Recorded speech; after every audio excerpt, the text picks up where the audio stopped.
how about a couple more logs on this fire? Yeah, this fall retreat's gonna be so great. Can't wait till these students show up. Hey, you know what I like about the fall? Bonfires. Fires. I like the cooler weather. Yeah. Football. It's getting hot. Getting trick-or-treat candy for my kids. My favorite part about the fall is the fall retreat. fall retreat! We're hanging out at Camp Mahosco right now, getting the campfire ready for you guys, and we can't wait to see you all there with your life groups. November 14th and 15th. It is going to be an amazing weekend. Registration is open, and it's a great time to spend. Careful there. Great time to spend in your life groups, worshiping, growing together, taking a break from life, just having fun. That's right. We can't wait to see you guys soon.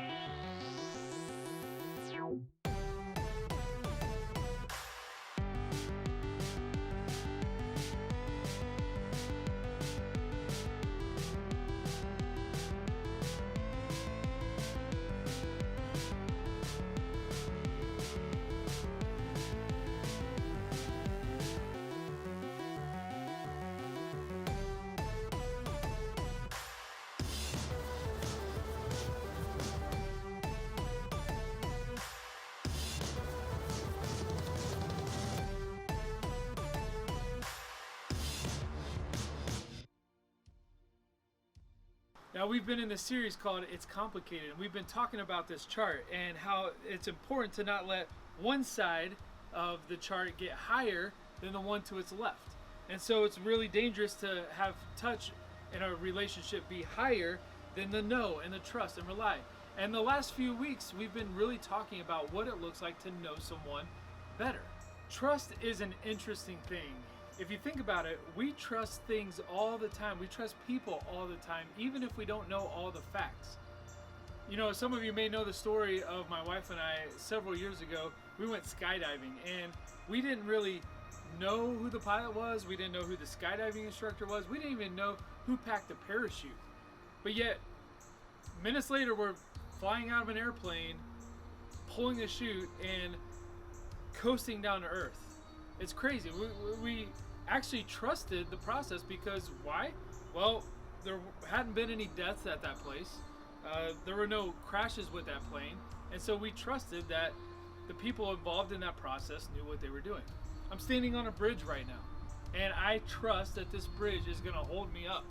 Now, I don't know who made the bridge. I don't know how they made the bridge. But the fact that I'm standing on this bridge means that I trust that I'm not going to fall to my death into this creek. It's only like a foot down, but still, I trust the bridge. We trust things and people all the time. Whether we're driving in cars, we trust the people around us, or we go to a restaurant. I trust that the cook's not going to spit my food. But all of that trust is based on our opinions and sometimes our knowledge on what we know and who we know. Sometimes we trust people when we shouldn't trust them. I wouldn't necessarily go on a bridge that looked like it was in really poor shape. I wouldn't go in an airplane that had a poor record of flying, or a pilot that had an accident record, or I wouldn't necessarily be excited about getting into a car with someone that's never drove before, or someone that doesn't have their license. We put our facts together with our opinions to form a trust. And sometimes in relationships, we trust people a little too quickly. So after we get to know someone, then we get to determine whether we trust them or not, based on our knowledge on who they are and our opinions about them. In fact, this is the next blank in your book. Trust is a feeling of confidence and belief in a person based on what you know about them. You see, when we trust someone, we feel safe with them. We feel secure with them. We can actually share with them things about our life because we know that they're going to be a secure person to share those things with. When we don't trust someone, we tend to avoid them. We tend to stay closed up, and we don't share things about ourselves with them. And so trust is a very important thing that only can happen after we really get to know someone and form our opinions with them. Now, one of the Pharisees invited Jesus to have dinner with him. So he went to the Pharisee's house and reclined at the table.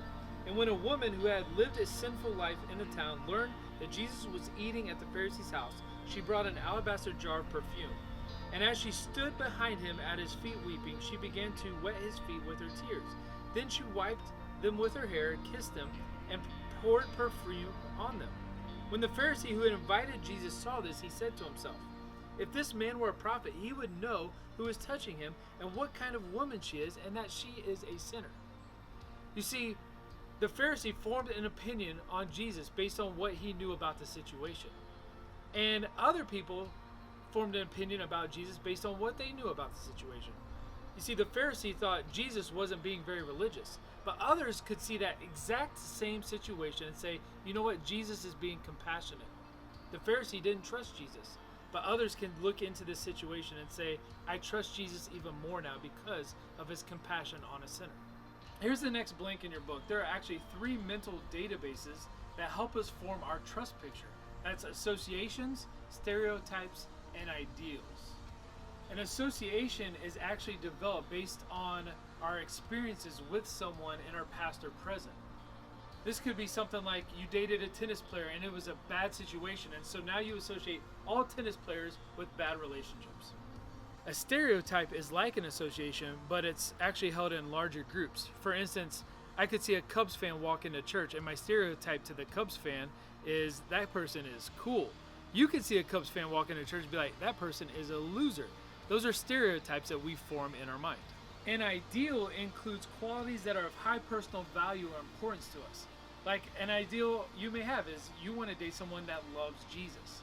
Now these 3 things, associations, stereotypes, and ideals, they help form our trust pictures in our mental databases towards others. You see, the 90-day probation period actually states that patterns will only begin to emerge around the 3rd month.